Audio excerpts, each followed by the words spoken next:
അനിറ്റ, ഞാൻ ചങ്ങനാശ്ശേരിയിൽ നിന്ന് വരുന്നു. എന്നെ കല്യാണം കഴിപ്പിച്ചത് ആലപ്പുഴയിലേക്കാണ്. അമ്മയ്ക്കും തിരുക്കാമാരനും 1000 നന്ദി. കൃപാസനത്തിൽ ഒട്ടും വിശ്വാസമില്ലായിരുന്ന ഒരാളാണ് ഞാൻ. എൻ്റെ മമ്മി ഇവിടെ വന്ന് ഉടമ്പടി എടുത്തു. എന്നോട് പറയുമായിരുന്നു ഉടമ്പടി എടുക്കാൻ. അപ്പോൾ ഞാൻ ചോദിക്കുമായിരുന്നു, എല്ലാ ദിവസവും ജപമാല ചൊല്ലുന്ന ഒരാളാണ് ഞാൻ. അപ്പോൾ ഞാൻ ചോദിക്കുമായിരുന്നു, എന്താ കൃപാസനത്തിൽ ചെന്ന് ഉടമ്പടി എടുത്താലേ മാതാവ് പ്രാർത്ഥന കേൾക്കുള്ളൂ, കൊന്ത ചെന്ന മാതാവ് കേൾക്കത്തില്ലേന്ന് ചോദിക്കുമായിരുന്നു. അങ്ങനെ ഇരിക്കെ ഞാൻ ഉടമ്പടി 2022 ആദ്യമായിട്ട് ഉടമ്പടി എടുക്കുന്നത്. അതെൻ്റെ പപ്പയുടെ ചേട്ടനും ഭാര്യയും വന്നപ്പോൾ അവരോട് വെറുതെ വന്നു, അറിയാതെ മേളിൽ കയറിപ്പോയി ഉടമ്പടി എടുത്തുപോയി. അപ്പോൾ അതിൻ്റെ പേരിൽ ഞാൻ ആദ്യത്തെ ഉടമ്പടി ചെയ്തു. പക്ഷെ കാര്യങ്ങളൊന്നും ശരിക്കും ചെയ്തില്ല. എന്നാൽ പോലും എൻ്റെ എല്ലാ നിയോഗങ്ങളും അമ്മ സാധിച്ചു തന്നു. അത് കഴിഞ്ഞ് ഞാൻ പിന്നെ ഉടമ്പടി പുതുക്കിയില്ല. അപ്പോൾ 2022 ഞാൻ UK പോകാൻ ഒരുപാട് ശ്രമിച്ചിരുന്നു. പക്ഷേ അപ്പോൾ എനിക്ക് കാലിനൊരു സർജറി ആയിട്ട് എനിക്ക് പോകാൻ സാധിച്ചില്ല. എന്നിട്ട് ഞാൻ ഉടമ്പടി പുതുക്കിയില്ല. കാര്യം എനിക്ക് മടിയായിരുന്നു. രാവിലെ എണീക്കാൻ ഒരുപാട് ബുദ്ധിമുട്ടുള്ള ഒരാളാണ് ഞാൻ. അപ്പോൾ ഈ 5:30 എണീറ്റ് പ്രാർത്ഥിക്കാന്നൊക്കെ പറഞ്ഞാൽ അത്ര എഫേർട്ടിടാനൊന്നും എനിക്ക് വയ്യായിരുന്നു. അപ്പോൾ അത് കഴിഞ്ഞിട്ട് കല്യാണമൊക്കെ കഴിഞ്ഞിട്ട് അപ്പോഴും വിദേശത്ത് പോകുന്ന ആഗ്രഹം മനസ്സിൽ കിടക്കുന്ന കാരണം ജന്മത്ത് പോലും മനസ്സിലില്ല എന്നൊരു കൺട്രിയാണ് ഓസ്ട്രിയ എന്നൊരു കൺട്രി. അപ്പോൾ ഹസ്ബൻഡിൻ്റെ ഒരു ഫ്രണ്ട് അവിടെ ഉണ്ട്. അവർ ത്രൂ ജസ്റ്റ് ഒന്ന് അപ്ലൈ ചെയ്യാമെന്ന് തീരുമാനിച്ചു. അങ്ങനെ IELTS എഴുതി. അപ്പോഴും ഉടമ്പടി പുതുക്കിയിട്ടില്ല. എൻ്റെ കഴിവുകൊണ്ട് ഞാൻ പോയി IELTS എഴുതി. അപ്പോൾ എനിക്ക് സ്കോർ 6 ആണ് കിട്ടിയത്. 6.5 ഇല്ലാതെ ഓസ്ട്രേലിയയിലേക്ക് അപ്ലൈ ചെയ്യാൻ പറ്റില്ല. അപ്പോൾ മനസ്സിലൊരു പേടിയായി. മാതാവിനെ ധിക്കരിച്ച് പറഞ്ഞതിൻ്റെ ആയിരിക്കും എന്ന് വിചാരിച്ചിട്ട് ഉടമ്പടി പുതുക്കണം എന്ന് എനിക്ക് തോന്നി. ആരും നിർബന്ധിച്ചിട്ടില്ല, എനിക്ക് തന്നെ തോന്നി പുതുക്കണം എന്ന്. അങ്ങനെ ഞാൻ പുതുക്കി 2 ദിവസം കഴിഞ്ഞപ്പോൾ ഏജൻസിയിൽ നിന്ന് ആ ചേട്ടൻ പറഞ്ഞു 6 വെച്ചിട്ട് നമുക്ക് അപ്ലൈ ചെയ്യാമെന്ന്. അവിടെ ആദ്യത്തെ അത്ഭുതം എനിക്ക് മനസ്സിലായി. അത് വെച്ച് അപ്ലൈ ചെയ്തു. 7 കോഴ്സിന് അപ്ലൈ ചെയ്തു. 6 റിജക്റ്റായി. ലാസ്റ്റ് ഒറ്റ ഒരെണ്ണം ലാസ്റ്റ് ചാൻസാണ്. അപ്പോൾ ആ 6 റിജക്റ്റ് ആയപ്പോൾ തന്നെ വിഷമമായി. പക്ഷേ മാതാവിനെ കൈവിട്ടില്ല. 7ാമത്തെ കോഴ്സിന് അഡ്മിഷൻ കിട്ടില്ല എന്ന് വിചാരിച്ച് എബ്രോഡ് പ്ലാൻസൊക്കെ ഡ്രോപ്പ് ചെയ്ത് നാട്ടിൽ തന്നെ ഞാൻ അനലിസ്റ്റായിട്ട് വർക്ക് ചെയ്യുമായിരുന്നു. അത് കണ്ടിന്യൂ ചെയ്യാമെന്ന് വിചാരിച്ചു. അങ്ങനെ വിചാരിച്ചിരുന്നപ്പോഴാണ് ഓഫീസിൽ ഇരുന്നപ്പം ഞാൻ 5:30 എണീറ്റ് പ്രാർത്ഥിക്കും. എന്നെ സംബന്ധിച്ച് നേർച്ച വസ്തുക്കൾ എനിക്ക് ഭയങ്കര അനുഗ്രഹമായിരുന്നു. രാവിലെ 5:30 എണീറ്റ് പ്രാർത്ഥിക്കും. അത് കഴിയുമ്പോൾ എപ്പോഴും ആ ഉടമ്പടി കാശ് രൂപ എൻ്റെ ജീൻസിൻ്റെ പോക്കറ്റിലോ എൻ്റെ കയ്യിലോ ഉണ്ടാവും. പിന്നെ ഞാൻ എന്ത് കാര്യം ചെയ്താലും കൊറിയർ അയക്കുകയാണെങ്കിലും എന്ത് ചെയ്താലും ഉപ്പ് ഞാൻ ഒരു നുള്ള് ആ കൊറിയറിനകത്തിടും. തൈലം വെച്ച് ഞാൻ 7 തവണ വിശ്വാസ പ്രമാണം ചൊല്ലി നെറ്റിയെക്കുറിച്ച് വരച്ച് പ്രാർത്ഥിക്കും. അങ്ങനെ എല്ലാ കാര്യങ്ങളും ചെയ്യുമായിരുന്നു. അത്ഭുതകരമായിട്ട് ഓഫീസിൽ ഇരുന്നപ്പം റിജക്റ്റ് ആയ കോഴ്സ് വെയിറ്റിംഗ് ലിസ്റ്റ് വന്ന് അപ്രൂവ് ആയെന്ന് പറഞ്ഞ് എനിക്ക് മെയിൽ വന്നു. റിജക്റ്റ് ആയ കോഴ്സാണ്, അതിന് അപ്രൂവൽ വന്നു. അവിടെ കൊണ്ട് തീരുന്നില്ല. അത് കഴിഞ്ഞിട്ട് ഇനിയും ഒരുപാട് കാര്യങ്ങൾ ചെയ്യാനുണ്ട്. അപ്പോൾ ഞാൻ ഈ സാക്ഷ്യങ്ങൾ ഇവിടെ ഒരുപാട് കേൾക്കുമായിരുന്നു. യൂട്യൂബ് റീൽസും ഷോർട്സും കാണുന്ന ആൾ അതിൽ നിന്ന് മാറി യൂട്യൂബും അല്ലാതെ എല്ലാ കാര്യത്തിലും സാക്ഷ്യങ്ങളായി കംപ്ലീറ്റ്. അങ്ങനെ സാക്ഷ്യങ്ങൾ ഒരുപാട് കേൾക്കും. അച്ഛൻ്റെ ചൊവ്വാഴ്ചത്തെ ഉടമ്പടി ധ്യാനം കേൾക്കുമായിരുന്നു. അത് എനിക്ക് ലൈവായിട്ട് കേൾക്കാൻ പറ്റിയില്ലെങ്കിലും ഞാൻ വേറൊരു ദിവസം ഓഫീസിലാണെങ്കിൽ ഹെഡ്ഫോൺ വെച്ച് കേൾക്കും, ട്രാവലിംഗ് ആണെങ്കിൽ അപ്പോൾ കേൾക്കും. അങ്ങനെ ധ്യാനം കേൾക്കാൻ തുടങ്ങി. പത്രം വിതരണം ചെയ്യാൻ തുടങ്ങി. കാരുണ്യ പ്രവൃത്തികൾ ചെയ്യാൻ തുടങ്ങി. ഞാൻ എൻ്റെ അടുത്ത് ഭക്ഷണം ചോദിച്ചു വരുന്ന ഒരാളെയും ഞാൻ ഭക്ഷണം കൊടുക്കാതെ വിടത്തില്ല. ഞാൻ ഭക്ഷണം വാങ്ങിച്ചു കൊടുക്കുമായിരുന്നു.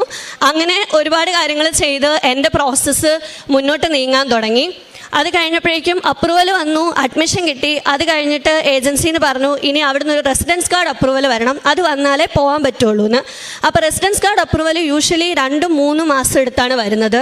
ഞാൻ മാതാവിനോട് പ്രാർത്ഥിച്ചു, എൻ്റെ കഴിവുകൊണ്ടല്ല ഇതുവരെ ഞാൻ വന്നത്. അപ്പം നീ എനിക്ക് മുമ്പേ ഓസ്ട്രേലിയയിൽ പോയിട്ട് അവിടെ എനിക്ക് എല്ലാം ശരിയാക്കി വെച്ചേക്കണമെന്ന് പറഞ്ഞു. ഞാൻ എൻ്റെ ബെസ്റ്റ് ഫ്രണ്ടിനോട് പറയുന്ന പോലെയാണ് പറഞ്ഞത്, അല്ലാതെ ഞാൻ പ്രാർത്ഥിക്കത്തൊന്നുമില്ല. ഞാൻ പ്രാർത്ഥിക്കുന്നതിൻ്റെ കൂടെ മാതാവിനോട് ഇങ്ങനെ ഫ്രണ്ട്സിനോട് പറയുന്ന പോലെ പറയും. അങ്ങനെ മാതാവ് ഓസ്ട്രേലിയയിൽ പോയി എനിക്കെല്ലാം ശരിയാക്കി വെക്കണമെന്ന് പറഞ്ഞു. എനിക്ക് അപ്രൂവൽ 3 മാസം കൊണ്ട് വരേണ്ട അപ്രൂവൽ എനിക്ക് 10 ദിവസം കൊണ്ട് വന്നു. എന്നെ സംബന്ധിച്ച് 3 മാസം വെയിറ്റ് ചെയ്യും. എല്ലാവരും കൂടെ പോകാനിരിക്കുന്നവരെല്ലാം 3 മാസം വെയിറ്റ് ചെയ്യുമ്പം എനിക്ക് 10 ദിവസത്തിൽ വരും. എല്ലാവരും പറയാൻ തുടങ്ങി നീ എന്ത് മാജിക്കാണ് കാണിക്കുന്നത്, 10 ദിവസത്തിലൊക്കെ ഈ അപ്രൂവൽ എങ്ങനെ വരുമെന്ന്. പക്ഷേ എനിക്കറിയാം ഇത് കൃപാസന അമ്മയുടെ മാജിക്കാണെന്ന്. അപ്പോൾ ഞാൻ ഒരുപാട് സന്തോഷത്തോടെ ബാക്കി കാര്യങ്ങൾ മുന്നോട്ട് ചെയ്യാൻ തുടങ്ങി. അപ്രൂവൽ വന്നു കഴിഞ്ഞിട്ടും നമുക്ക് വിസ വരുമെന്ന് ഉറപ്പില്ല. അപ്രൂവൽ വന്നു, പക്ഷേ സ്റ്റിൽ വിസ വരാം. അങ്ങനെ മുന്നോട്ട് നീങ്ങിയപ്പോഴത്തേക്ക് അപ്രൂവൽ കഴിഞ്ഞിട്ട് വിസയ്ക്ക് ഞാൻ വെച്ചു. വിസയ്ക്ക് വെച്ചപ്പോഴത്തേക്ക് ഞാൻ BSc ഫിസിക്സ് ആയിരുന്നു. 7 വർഷം, അതായത് സ്റ്റഡി ഗ്യാപ്പ് ഉള്ളത് കാരണം എന്തെങ്കിലും കാരണം കൊണ്ട് റിജക്റ്റ് ആവുമെന്ന് എനിക്ക് അറിയില്ലായിരുന്നു. പിന്നെ നമുക്ക് ഇത്ര ഫണ്ട് കാണിക്കണം. മാതാവ് എനിക്കറിയത്തില്ല, എനിക്ക് മുന്നേ പോയി എല്ലാ കാര്യങ്ങളും അമ്മ എല്ലാം റെഡിയാക്കി തന്നു. അക്കോമഡേഷൻ്റെ കാര്യം പറയുവാണെങ്കിൽ ശരിക്കും അവിടെ വേറെ കൺട്രിയിലെ പിള്ളേരുടെ കൂടെയാണ് നമ്മൾ നിൽക്കേണ്ടി വരേണ്ടത്, സ്റ്റുഡൻറ്റ് അക്കോമഡേഷൻ. ഞാൻ അപ്പോഴും മാതാവിനോട് പറഞ്ഞു, എനിക്ക് മുന്നേ പോയി ഒരു നല്ല അക്കോമഡേഷൻ ശരിയാക്കി വെക്കാൻ പറഞ്ഞു ഓസ്ട്രിയയിൽ. പിറ്റേ ദിവസം തന്നെ എനിക്കൊരു മലയാളി ഫാമിലിയുടെ കൂടെ അക്കോമഡേഷൻ ശരിയായി. ഒരു ചേച്ചിയും കുഞ്ഞും മാത്രമാണ്. അപ്പോൾ അവരുടെ കൂടെ ഇതുവരെ ആർക്കും അക്കോമഡേഷൻ കൊടുക്കാത്തവർ എനിക്ക് അക്കോമഡേഷൻ തന്നു. അത് മാതാവിൻ്റെ റെക്കമെൻഡേഷൻ കൊണ്ടാണെന്ന് എനിക്ക് ഉറപ്പുണ്ട്. അതിനുശേഷം അക്കോമഡേഷൻ ശരിയായി വിസയ്ക്ക് വെച്ചു. 3 മാസമാണ് വിസ ടൈം പറഞ്ഞത്. 15 ദിവസം VFS ഓഫീസ് പറഞ്ഞു. പക്ഷേ മാതാവിന് അത്രയും ദിവസം വേണ്ടല്ലോ. അപ്പോൾ 3 മാസത്തെ വിസ എനിക്ക് 5 ദിവസം കൊണ്ട് കിട്ടി. UK മനസ്സിൽ വിചാരിച്ചിരുന്ന ഞാൻ ഇപ്പോൾ ഒരു കൺട്രിയുടെ വിസ വിചാരിച്ചെന്ന് എനിക്ക് 26 കൺട്രി പോകാനുള്ള ഷെങ്കൻ വിസയാണ് കിട്ടിയത്. എന്നെ സംബന്ധിച്ച് മാതാവ് എൻ്റെ ജീവിതത്തിൽ നടത്തിയ അത്ഭുതമായിട്ട് തന്നെയാണ് എനിക്ക് തോന്നുന്നത്. കാര്യം മനുഷ്യന്മാർക്ക് സാധിക്കാത്തത് പരിശുദ്ധ അമ്മയ്ക്ക് സാധിക്കും. എൻ്റെ ഞാൻ വെച്ച എല്ലാ ചുവടുവെപ്പിലും മാതാവിൻ്റെ കാശുരൂപം, മാതാവിൻ്റെ ഉപ്പ്, ഉടമ്പടി തൈലം, എല്ലാ കാര്യങ്ങളും എല്ലാ 2 ആഴ്ചയും ഞാൻ കുമ്പസാരിക്കുമായിരുന്നു. കുർബാന കൂടാൻ എനിക്ക് പറ്റുന്ന അവസരങ്ങളൊക്കെ കൂടുമായിരുന്നു. പരിശുദ്ധ അമ്മയുടെ റെക്കമെൻഡേഷൻ കൊണ്ട് കിട്ടിയതാണ്. ഞാൻ ഇന്ന് രാത്രി പോവുകയാണ് ഓസ്ട്രിയയ്ക്ക്. ലൈഫിൽ ഒരിക്കലും പ്രതീക്ഷിച്ചതല്ല ഓസ്ട്രിയ എന്നൊരു കൺട്രി ഇങ്ങനെ ഒരു അനുഗ്രഹം. എൻ്റെ ജീവിതത്തിലെ ഒരു വലിയ സ്വപ്നമായിരുന്നു. പരിശുദ്ധ അമ്മ എനിക്ക് ഒരുപാട് സാധിച്ചു തന്നു. എന്നെ സംബന്ധിച്ച് എനിക്ക് ഒരു പേടിയും നല്ല ടെൻഷനുള്ള ആളാണ്. പക്ഷേ ഉടമ്പടി എടുത്തതിന് ശേഷം എൻ്റെ ആത്മീയ ജീവിതത്തിലുണ്ടായ മാറ്റം ഒരുപാടാണ്. രാവിലെ എണീക്കാൻ തുടങ്ങി, പ്രാർത്ഥിക്കാൻ തുടങ്ങി, മറ്റുള്ളവരോട് ഒരുപാട് ക്ഷമിക്കാൻ പറ്റുന്നുണ്ട്, മറ്റുള്ളവർക്ക് ഒരുപാട് നന്മകൾ ചെയ്യാൻ പറ്റുന്നുണ്ട്. അങ്ങനെ എനിക്ക് നിയോഗം സാധിച്ച് കിട്ടിയതിനേക്കാൾ ഉപരി പരിശുദ്ധ അമ്മയോടുള്ള അറ്റാച്ച്മെൻറ്റും അഫെക്ഷനും എനിക്ക് നല്ല രീതിയിൽ കൂടിയിട്ടുണ്ട്. അപ്പം എന്നെ സംബന്ധിച്ച് പരിശുദ്ധ അമ്മ തന്ന വലിയൊരു അനുഗ്രഹമാണ്. എൻ്റെ കഴിവല്ല. കാര്യം ഞാൻ മാതാവിനോട് എപ്പോഴും പറയുമായിരുന്നു, ഞാനൊരു മണ്ടിയാണ്, എന്നെക്കൊണ്ട് പഠിക്കാൻ പറ്റില്ല. കാര്യം പഠിക്കുന്ന കാര്യം എനിക്കിഷ്ടമല്ല. അപ്പം ഞാൻ മാതാവിനോട് പറയുമായിരുന്നു എനിക്ക് പഠിക്കാൻ പറ്റില്ല എന്ന്. എന്നെ സംബന്ധിച്ച് ഇപ്പം ഞാൻ നാളെ രാവിലെ 6 മണിക്കാണ് എൻ്റെ ഫ്ലൈറ്റ്. രാവിലെ പോകുമ്പോഴും എനിക്ക് ഇവിടുന്ന് പോകുന്നത് അല്ലെ ഹസ്ബൻഡിനെ ഇപ്പോൾ എനിക്ക് കൊണ്ടുപോകാൻ പറ്റില്ല. അതിൻ്റെ വിഷമം അല്ലാതെ എനിക്കൊരു ടെൻഷനും ഇല്ല. എനിക്കറിയില്ല ഞാൻ ഇത്രയും കൂളായിട്ട് എങ്ങനെയാണ് നിൽക്കുന്നതെന്ന്. ആ ഉടമ്പടി കാഴ്ചരൂപം എൻ്റെ കയ്യിലുള്ളിടത്തോളം എനിക്ക് ഉറപ്പാണ് മാതാവ് കൈവിടില്ല.